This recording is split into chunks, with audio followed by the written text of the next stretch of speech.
Today we're going to look at Philippians 1 once again. I'm going to review a little bit of the text we looked at on Sunday. If you were not here, this will help you to understand these verses we'll look at today. But if you were, it'll be a little bit of a review. I remind you that we began on Sunday with this quote from a prominent pastor that said, "The greatest issue at hand right now in America seem to be social and economical and political." But he said the greatest issue for Christians should be Christ and his kingdom. Think about that. He's saying that we should focus on the eternal things, that we should focus on kingdom matters. But right now we're caught up in our circumstances. We're worrying about which political party is using or taking advantage of the circumstances. We're worrying about what it's going to do to our nation economically. We're worrying about folks who have needs, financial needs, and we're trying to minister to them, trying to be good neighbors. But he said our thoughts should be centered on what he is doing and how we can be a part of advancing the kingdom. This virus, this threat, has many of us struggling. We're struggling financially. Perhaps some are infected with the virus itself or know of family members or friends who have been affected. Some of us are suffering from anxiety because of the uncertainty of what's going on. Many are frustrated. Things haven't turned out as they had hoped. It's getting to be summer. The weather's turning, and many of us envisioned ourselves at the lake or on vacation or taking trips. There have been weddings that have been planned and rescheduled. A lot of things have changed. Our plans have been uprooted. And if you were here Sunday, you heard me say in Philippians 1 that Paul was speaking of the fact that he had wanted to go to Rome. He had longed to go to Rome. He had anticipated, if you read Romans 1, he had anticipated having a prosperous ministry there. But instead of being prosperous, he was being held a prisoner. Things had not turned out as he had hoped.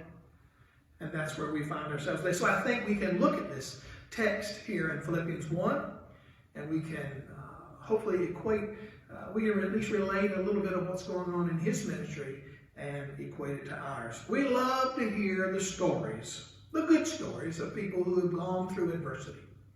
How they emerged from the depths of whatever issue was at hand, and God delivered them, and it's a success story, and we love to hear them. Now, no one wants to be the person in that situation. No one wants to go through this, but we like to hear the stories. Well, this is an illustration of one who went through difficulty, and we're encouraged to see how God delivered and how God fulfilled, advanced his kingdom and the gospel through the difficulty that Paul was going through. Many times, events bring our ministry to a halt. We become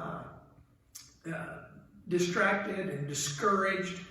Sometimes we even give up thinking that, well, maybe it wasn't God's plan. Maybe this was what he's trying to do. And we're trying to grope around and find out what it is that God wants us to do.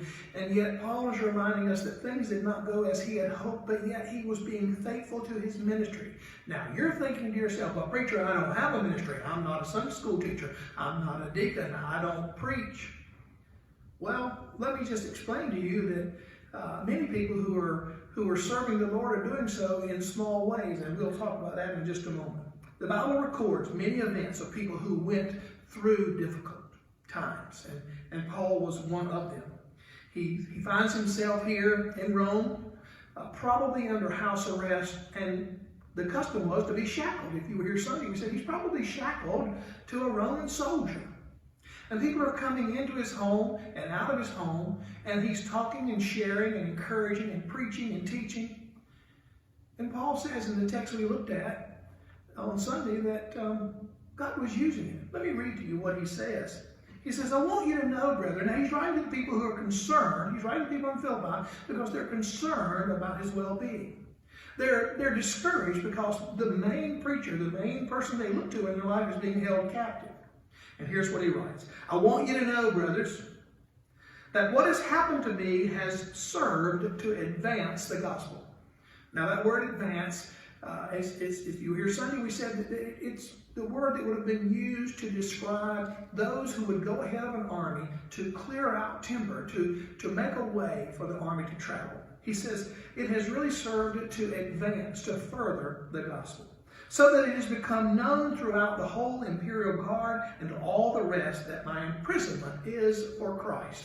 Now, what he's saying is that these who are shackled to him are hearing the message. They can't really ignore it. They're hearing him share, they're hearing him teach, and they're beginning to weigh out the character of this man who's being held. And many of them realize that he's being incarcerated not for anything that he's done wrong, but for his faith, for his commitment to Christ. And he says, and it's advancing among the guard. They're talking about it amongst themselves. They're sharing. The Lord is using it to get their attention. And Paul is saying that the gospel is being advanced into an area that I would not have been able to go, to people I would not have been able to reach, had my circumstances not led me to incarceration here in Rome. Well, he's not rationalizing. He's looking beyond his circumstances to see what God was doing, to find what God wanted done. Well, let me just read you a little bit. Let me remind you this, first of all, that Philippians is a letter that is written where Paul is sharing about joy. And he finds that joy in serving the Lord, in sharing Christ, and in seeing God's will completed. He's finding joy in what the Lord is doing in spite of his circumstances. He's a prisoner in Rome, and things have not turned out like he wanted, but yet he has remained faithful. As I've shared, I've seen a lot of people who've had these weddings postponed, and a lot of events, vacations, family trips, things have been rescheduled, and it's been difficult. And people have been discouraged because things haven't gone their way. But Paul did not let that get him down. He wanted folks to understand that there were no accidents where God is involved. There was a purpose behind what he was doing, and he had the privilege of recognizing, of seeing that God was using his situation. He wanted others to know it as well. Well, 2020 is going to be remembered as the year when our lives were turned upside down.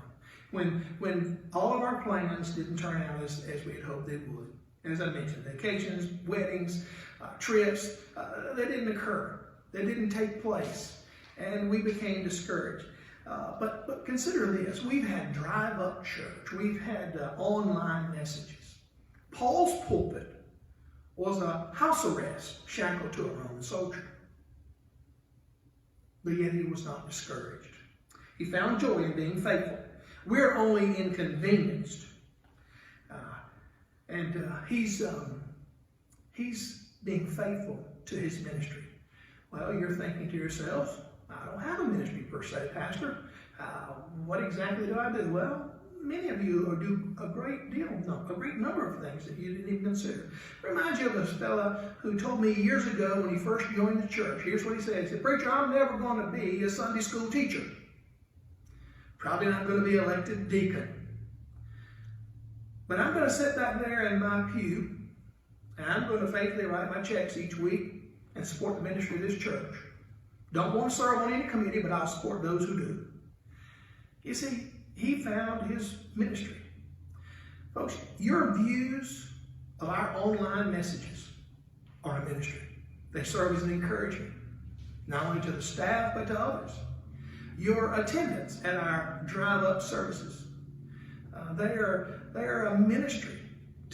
You're ministering to one another by the fellowship that you shared on Sunday as you looked and saw your church family assembled. What an encouragement. What words of encouragement we received following that service. You're thinking that you don't feel like you can do a whole lot, but I'm telling you that everything you do in the name of Christ is a ministry, and you all have one, and our task is to be faithful to it. So Paul is writing and saying that the gospel is being advanced. God's purpose is being fulfilled. And then he goes on to say, and this is what I want to look at here in the next few moments, looking at verse 14, and he said, "And most of the brethren, trusting in the Lord because of my imprisonment, have gone far more courage, shown far more courage to speak the word of God without fear. Some, however, are preaching Christ even from envy and strife, and some also from goodwill. The latter do it out of love, knowing that I am appointed for the defense of the gospel. The former proclaim Christ out of selfish ambition, rather than pure motives, thinking to cause me distress in my imprisonment. What then? Only that in every way, whether in pretense or in truth, Christ is proclaimed. And in this I rejoice. Well, here's what he was saying. He said, there have been many of you who have been prompted to step up, to take the responsibility to be witnesses, to be teachers, to be preachers, to do what Paul could not do because of his incarceration. Yes, he was ministering in an area where he would not have been able to reach, but yet there were many who were being neglected, the masses, the people, those he intended to visit and preach and teach. And so many had stepped up in his place, in his absence, to do just that. Some were doing it out of concern for the people. Others were doing it to advance their own cause. Maybe to belittle Paul and receive more followers unto themselves. You see, they did not have the right intention. They were preaching and they were teaching, but they were also doing it for their own purpose. They were looking to derive something from it. Folks, in our world today, people have done great acts. There are some, however, who have served and ministered, and businesses who have taken advantage of this situation. While meeting the needs of others, they've sought to gain a profit. Well, the Lord knows their motives. He knows their intent. But the key, we would say, is that people's needs are being met. And that's what Paul was saying. Whether it's out of love or wrong intent, what he was celebrating, rejoicing in, was that the gospel was being advanced. People's needs were being met, and people were being encouraged and uplifted and coming to know Christ. We have to learn to accept where God puts us, where God wants us to serve in the manner in which he wants to serve. Everything has to be done in his time and in his strength. And we have to do it in accordance to his will. He'll not give us an explanation for everything. I remind you of an illustration I shared some time ago of an obituary column where the parent of a medical personnel, a nurse, wrote this in a column. She said, "I never met you, but you shared your testimony with my daughter from your hospital bed. You planted a seed, and I thank you for that." It appears that this hospital personnel, this daughter, had been reluctant to hear the gospel from parents. But yet the parent was acknowledging that fellow who was in the hospital bed was able to share his testimony, and God used it. If we read a little further on in that article, the gentleman died. And that's why this comment was included in his obituary column. But the person wanted, the comment was made so that the family would know that God used those circumstances to plant a seed in the life of their daughter. It's always got to be his way and in his strength. So I ask you, are you remaining faithful to what the Lord's called you to do? Are you discouraged, at a point of despair where you're willing to give up, not seeing the good in anything that's going on? Or are you looking to see what God is doing? You're looking beyond your circumstances. Let me close by asking you this question. Are you remaining focused on what the Lord is doing? Is that the focus of your attention? Or are we getting caught up in what's going on? Paul looked beyond his circumstances. He looked beyond that situation. And using what the Lord was doing, he saw it as a means of rejoicing. He praised the Lord for what he was doing. And I ask you to do the same. Continue to be faithful. Be encouraged by what the Lord is doing. We've heard great stories of how the Lord is using this time. And people are being renewed in their faith and coming to Christ. I would ask you to look beyond your temporary circumstances and seek that which is eternal. And if you're not sure what you're to be doing, I remind you that Henry Blackaby said these words: you look, find where God is working, and then you go there and join him. You think about these things. We look forward to seeing you on Sunday.